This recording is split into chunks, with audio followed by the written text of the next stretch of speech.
You're listening to Beast Overburden, powered by Barbell Logic. We're Niki and Andrew, your personal professional coaches. We help you take control of your fitness through hard but doable training and nutrition practices that fit your busy life. Build a stronger, healthier version of yourself with lifelong habits. Hey everybody, welcome to Beast Overburden, powered by Barbell Logic. Glad to have you here. I am your host, Niki Sims. With me is Andrew Jackson. Oh boy. Yeah. Sleepy. This is more like yawn overburden. Jeez. I don't know what's going on. The afternoon lulls just kicking in. It's sunny. Had our lunch, post-lunch walk, and now it's like, why am I sitting at my desk? Been sleeping like a champ though lately. I think it's just the afternoon blood sugar dip. Yes. I thought that I would be able to really overcome that, working from home and having schedule flexibility, but it still sneaks up. The tough thing is deciding I will keep working. Yeah. Well, when I was in the office at a corporate gig, I would get this and I would just be in the middle of a meeting. And you're just like, I'm going to sit here. Somebody please hand me a stapler so I can fasten my eyelids to the top. Oh my God. Keep your eyes open. Oh, it's amazing how painful. And like your eyes are tearing from yawning. One of the most, I think, it is actually a version of torture, an actual torture tactic to not let somebody go to sleep. It is. But like wanting to go to sleep and not being able to go to sleep is brutal. That happens to me about every day at like 8:30 p.m. I feel more sympathy to that actually at the moment. I'm like, I just want to go to bed. Why are we doing things? Yeah. Fair point. That's just like when I start getting my second wind usually. Yeah. It's like 9 o'clock, 9:30. But if I can go to bed before that, then I can crash, which is what I've been doing lately. Yeah. Yeah. And sadly, not having alcohol has made all things easier in terms of sleep. I was scrolling through Instagram and I heard one sound bite before I instantly scrolled. And all I heard was, you'd be better off having alcohol for breakfast. And I just assumed that was related to having it far away from the time you go to bed to protect your sleeping. Yeah. Don't worry, I didn't go drink after I read that, but I think I actually saw a John Wellborn post that was simply just something along that, like supporting day drinking, essentially. it's definitely better than drinking at 8:30 p.m. That is terrible. We are really off the rails here to start, but it's all good. Oh no, don't worry, folks. This is actually going exactly where we want it to go. I have noticed so I have the sleep lull at like 1 to 3, which transitions immediately into I would really like to be sitting on the porch drinking a beer from 3 to 5 or 3 to 6. If I can make it, but through the gauntlet of 3 in the afternoon until about 6, then it just goes away. Yeah. Suddenly I'm like, no, that doesn't sound good at all anymore. Or maybe not. Unless it's the weekend. I'm not going to quite go at all, but I just get to a point where I'm like, It's really easier to say no. I think I'm able to start thinking about the next morning or something. Yeah. It's like tea starts sounding pretty good and Sleep is just like, yeah. it's right around the corner, but 3 to 6 is the crux. So anyways, we're starting a new series, right? We've got a new series and we're going to turn this into providing you with every solution you've ever needed, ever, to those moments when you're just like, oh no, this is going to derail my plan for the day or for my week or could even be such an oh no moment that you're like, oh no, my training is gone forever. We're going to help you get you through those moments. The oh no moments. What this immediately makes me think of, because we've been doing a lot of sales training internally and talking about objections. It feels like overcoming the internal objections. You might not have this because training is so hardwired into your DNA. I don't think I've ever heard you say, I don't feel like training. In fact, for you, it seems to be quite the opposite. You need a whole series on overcoming reasons to train. Yeah. How to maintain a life outside the gym. I need to listen to advice on that. Because you will literally train yourself into a broken pile of humanity left to your own devices. I've gotten too good at saying no to things so that I can say yes to training. But most people, you might not believe this, Nikki, but most people have a moment pretty much every day with every session where they think to themselves, I don't think I can do it today. You know what? I actually had a moment in the gym on Tuesday where I just felt so crappy that I was sitting there in the locker room and I was just like, man, training doesn't sound very fun right now. And I gave myself a bit of a pep talk and I have a takeaway from that. Yeah. Okay. Well, we will definitely need to capture that thought because that's exactly the moment I'm looking for in this series. And I think there's all kinds of variants of that. Yeah. People that are inconsistent with training, which we've talked about before. Consistency is the king of making progress and achieving your results. Yeah. So if you're out there struggling with consistency because you hit that moment where you're like, just not going to do it today, which for most people is usually the path of least resistance. Mm-hmm. I think we should talk about in this series, not just discipline equals freedom. Yeah. And, Goggins yourself into the gym, but real practical strategies, mental models, tips and tricks to getting past that oh no moment and turning it into hell yes. Yeah. And really, this is going to help you take action towards something that you already decided was important. Things are going to be falling apart all the time, but you can still keep moving toward what you decided was important. So, yeah, and it can just be little things like, heck, let's talk about sleep. Heck. Not even a little thing. That's actually a huge thing, but little things can affect it. So, man, we were just talking about alcohol. That's a huge one. So we decided that our advice is to have alcohol for breakfast. You heard it first. So the oh no reason is I had a bad night of sleep. That's number one? Yeah. So client says, or you say to yourself, oh no, I had a really bad night of sleep. I'm supposed to have my deadlift day to day. There's no way I'm going to be able to do what's programmed. I have been having this thought regularly. In fact, I think my last session was that. Maybe not the last one. Last one was actually pretty good. I started to get rested, but it was last Friday, I think, where I just had a bad night of sleep. I had a heavy deadlift and I did not want to train. I had that oh no moment. Maybe I just need to wait another day.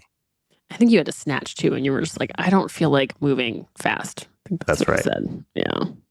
No, it was clean and jerk. Saturday morning. Mm-hmm. I lied, not intentionally. But it was a Saturday morning, bad night of sleep because we had been out having a little bit of fun. Wasn't crazy, but it was just like, didn't have a great night of sleep. You wake up and you're like, I wouldn't even call it a hangover, but it was just like, You didn't feel rested. I could have easily convinced myself, wait another day, but then it starts to like ripple effect. Now all of a sudden I've pushed a workout over for the next week and I didn't want to do that. So this was the thought process that I went through. 2 key mental tricks. Number 1 is to touch the bar, just start. Most of the time I'm feeling that oh no feeling. I'm thinking about the work set. And that work set feels so far away and unattainable in that oh no moment that I don't even want to start.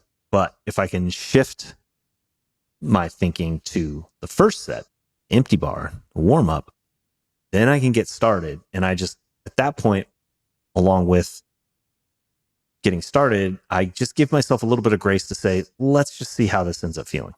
So with that clean and jerk session, for example, I did not feel like getting into the bottom of a clean. The idea of, getting into a really deep front squat with heavy weight and trying to stand back up, just like my imagination immediately flooded my body with a lot of pain and discomfort and creakiness. But when you were leaving to go to the gym, and I was like, yeah, it's supposed to be clean and jerk day. This does not sound good, but I'm just going to see I'm just going to start warming up and see what happens. And that's when I was having the day when my adductor just decided to cramp all morning. I was like, no. Oh, right. Yeah. That's right. I refuse to not deadlift. Yeah. We were having a morning. You were warming up with the transformer bar at the home gym, just trying to see what it would feel like. And I came out and was just like, I think we were both in a pretty low spot. Yeah. But we both handled, like, we were both having an oh moment in that. So yeah, my goal was to touch the bar. How did you go from not even be able to squat the empty bar, essentially? Like, you were having horrendous pain. Yeah. What was your process for getting through that oh no moment? Well, this is the third time that thing had happened to me. And the first time, we even did a podcast on this, I like really scaled things back, stopped training for like 2 hours, and then went back to the gym. The second time it happened, I knew it was going to feel a lot better because of the first time. And I learned that actually pressing into my foot felt really good. So I was like, okay, well, as long as I'm not squatting, then it feels all right. But if I pick up a deadlift, that actually feels really good and it starts to feel better. So I just eliminated the things that didn't make it feel good. And then I did have a moment where I was pacing around the gym and went through a mental exercise. But I don't want to totally sidetrack this away from yours. No, I mean, it's a similar situation. Yeah. What was your mental exercise? I was going to the gym, and so it happened. I freaking reached down and picked up some dog poop, and I felt my adductor just cramp, and I was like, no. And I had a feeling it was going to happen because I was so sore from my previous leg day. And I hobbled back into the house and I was like, no, my deadlift workout. I was so excited about it. I was just like, really, I was pretty mad. So I let it calm down. I was trying to be patient. But as soon as I started to squat, it just totally lit back up. And that was a couple hours later after it happened. So that whole morning, my entire brain was wrapped around my adductor because it was super distracting and it was taking away my deadlift. It's kind of fun image to think about. My brain being wrapped around my adductor. And so when I was warming up, it was starting to feel better. I knew I wanted to pull heavy and it was otherwise moving really well.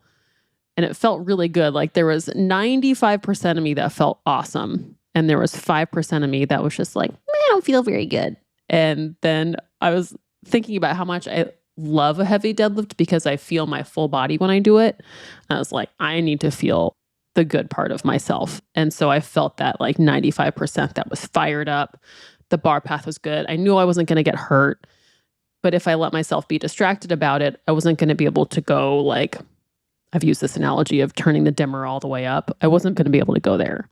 So I got myself out of my adductor and I put myself back into like my full body for the day. And I had a great, really super duper fun deadlift session. I couldn't squat afterwards, but yeah, 160 for a triple. 160 kilos, which is 352, I want to say. Mm-hmm. But yeah, the exercise there was like, I know I'm going to be okay. I've been through this. I'm going to be fine. I know I need to change something about my future leg days because this is the third time this has happened and that's not good.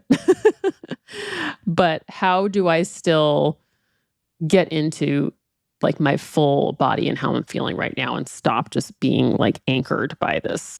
It was like an annoying pain. It was an annoyance more than anything. Yeah. So I just acknowledged that I was safe, got into my full body, and I had some fun. I totally relate to that feeling when something has an acute symptom like that. You just sort of become that part of your body. Like all you can think about is your back or your knee or your shoulder. Yeah. And that's an interesting thought experiment to bring attention elsewhere, which I think most people can relate to this experience where you've got this nagging injury and then you get a new injury and the nagging injury all of a sudden is a total non-issue because you're just thinking about the new injury. Yes. So you start to have this weird experience of like, wait a minute, was that actually even that bad or was I just fixated on that part and so worried about the pain that all I needed was somebody to hammer my toe and then Yep. everything's fine. Just punch the wall and then your hand will be hurting. It'll be fine. So far, we have just start warming up. Yeah. Train curious. I think I've called it in the past, see how it goes. Which another way of putting that, depending on how you want to look at it, is either lower your expectations or just give yourself some grace. Because in that session where I was not even sure I wanted to clean at all, I ended up clean and jerking 140 kilos, 308 pounds. Yeah. Not a bad weight for me. I wouldn't, that's not a PR, but that's almost 90% of my lifetime PR. And it was great. And I had a good session and I got the work done and it ended up being not a problem. And then you just talking through those mental exercises of being patient is one thing I heard, like not catastrophizing because you had experience getting through it, and then focusing your brain on the whole body instead of the localized thing. And you ended up having almost 90% of your lifetime PR as well. Pretty dang close. Oh, for my triple? Mm-hmm. Yeah, I think so. Like, yeah. think about that. I think this is a common thing I talk about with my clients, that they fixate on how close they were to their lifetime PR, and especially on something like a deadlift or a heavy squat, you can sometimes feel like you're so far away from a PR, and then you pull the graph down and it's like, actually, that was 92% of your lifetime PR that you just hit on a day where you felt like crap. Yeah. Yeah. Like, take a minute to put that in perspective. Yeah.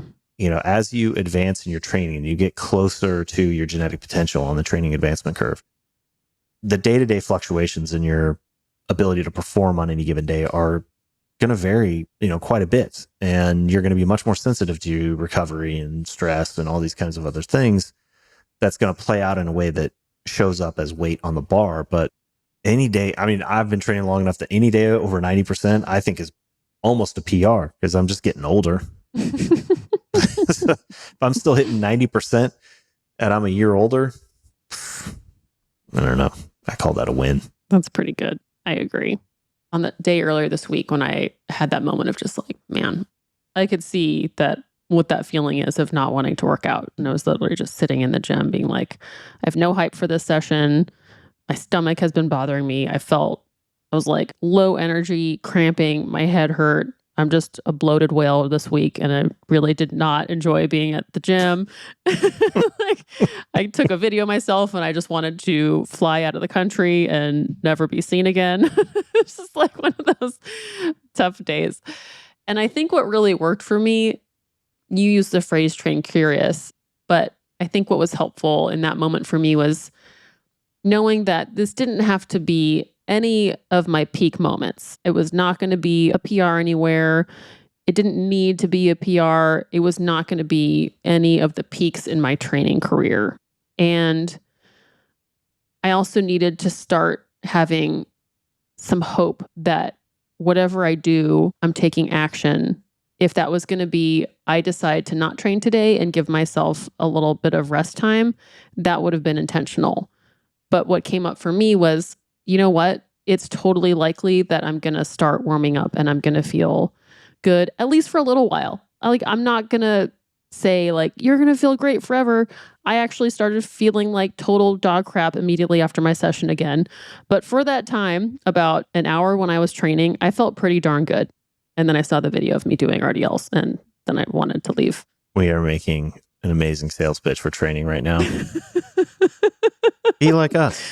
But I know people are going to feel that way. Like, yeah, that's true. It's real. Every day, like humans feel so many things and we think so many things during the day. It's so loud in our heads that if you can just give yourself like 30 seconds to choose to think optimistically and have just this glimmer of hope that you're going to feel different, then that can be enough to take action. And that's like in some way training curious. My life is an Instagram highlight reel. I don't know what you're talking about. My point too was going to be kind of along those lines, although a little bit interestingly different, because my second thought was after let's touch the bar and start warming up, I almost always feel better after the session. I mean, it's pretty dang rare where I'm like, man, I wish I didn't do that session. Yeah. And I will agree with you, and did last week push one of my training days over a day. Yeah. Sometimes that actually works fine. And it does. Yeah. Like some days, maybe we should talk about that as a capstone to the series, is when do you not turn the oh no into a yes? But I had already done that once in the week and I knew I didn't want it to carry on to the next week. And I told myself I'm going to prioritize coming out of this session feeling better than I started. Maybe that's where we're kind of on the same page there, is that who knows how you're going to end up feeling 20 minutes or 2 hours later, but I knew I was going to use the session to feel better. And I know, having trained long enough, that lifting heavy feels good. It does. It doesn't have to be a PR, to your point, but it needs to be heavy but doable, like we talk about. And I always feel better after doing something heavy but doable. And that's something that I love about that heavy feeling, is that is such a true moment of being present. And when you're kind of consumed by, I didn't sleep very well, this is going to go poorly, and that kind of turns into a catastrophizing snowball. Once you get warmed up and you can do something where you get to be in your body, I think it's a break from that mental spinning. And it's worth trying to get there. And again, it doesn't have to be a PR, doesn't have to be that moment, but do something that you can get out of your head and like into your legs, into your back. It feels really good. I'm going to go a little bit of a different direction in terms of tips and tricks, that some may disagree with this strategy. And I've even myself had mixed results with it. But we're coming off the back of a bad night of sleep. I would toss in the Navy nap, as I've heard some call it. There's probably another term for it, but essentially, if you can manage in your schedule to squeeze a nap into the day. That's a great idea. With a little bit of caffeine right before you go down for a 15, 20-minute nap. So the caffeine's coming up right as you wake up. What if it's at like 3 p.m. or 4 p.m. or 5 p.m.? That's a bit of a gamble. Hopefully you're training at like 11 a.m. so you're not going afternoon. But, like I said, if you can fit it in your schedule. Yeah. Or if it's late in the afternoon, I would say just do the small nap. I would recommend no more than 30 minutes. Sometimes I'll set the alarm for 30 minutes to give myself 5-10 minutes to kind of actually fall asleep. Yeah. But I find that if I'm asleep for more than 20 minutes, I just end up being in this weird fog. You turn grumpy. I basically turn grumpy. And it's a little bit tough to break out of that. You can kind of find yourself into an even worse oh no mode. But that is one tactic that I would say, if you are consistently not getting enough sleep, to try tossing in the nap. If you're not getting enough sleep because you're having a hard time falling asleep, I would say do not do the nap. But if you, in a pinch, want to try it, I've found that to pull me kind of out of feeling, oh no, I don't want to nap. It kind of can be refreshing. Also, get a nutritious small meal. When you don't sleep very well, we tend to make nutrition choices that just kind of satisfy cravings. And so you can really compound that bad feeling by the end of the day. 2 p.m., 3 p.m., 4 p.m., 5 p.m. Might not be the day to start your day drinking. That would be enticing, but not recommended. Not a hair of the dog strategy. No. If you wake up from your nap, you slept only enough time to not get grumpy, what meal would be a nutritious meal right before training? My go-to pre-workout these days is carbs, just like 40 grams of easily digestible carbs. Oatmeal and syrup is a nice go-to. Those little quick oats packs. The other day I had graham crackers and like an apple. I think carbs and caffeine are the best pre-work, is easily. Not sugar. Like, don't eat peach rings. I need to have a little bit of fiber in there so that it's not just like a quick hit to the head and then you feel terrible. Yeah. That's why I think oatmeal is really good, because it's just kind of, I still feel like a spike of energy usually. One of my favorites. So have yourself some oatmeal or a sandwich. If you can get a sandwich with like good bread, like we like Dave's Killer Bread, some meat on there. Like a half sandwich, I would say. Not a big. Get some greens on there. Like, you need nutrition. Yeah. Like, if you've been eating like crap all day, you need some nutrition. You know what I find turbocharges the oatmeal? Blueberries. Raisins. Oh, you call those blueberries. Power pellets. That's like crack to me for some reason. It's really good. Yeah. Pure sugar. Some cinnamon. Here's another pro tip. Bad night of sleep. Research suggests a large bolus, I like that word, bolus, of creatine has been showed to increase cognitive performance. Oh, so, okay. So if you had a crappy night of sleep, which is a crappy night of sleep is what, under 5 hours? Is that right? Yeah, I don't know, probably different for different people, but I'm sure Under 7 for me, I think. Yeah. I think anywhere from like 7 to 9 is sort of what I've seen is normal range of motion. I'm sure some people do fine on less, but whatever you define as crappy sleep, I would definitely think less than 5 is not a good night of sleep for most people. But I'm already taking usually 10 to 15 grams of creatine. If you can tolerate it with the stomach, I've seen studies that show up to 40 grams of creatine, which to me sounds like Oh my God. guaranteed chance I'll shit my pants. But Yeah. but hey, So what is that, like the hero dose in shrooms? This would be the shit my pants dose of creatine. The hero dose of creatine.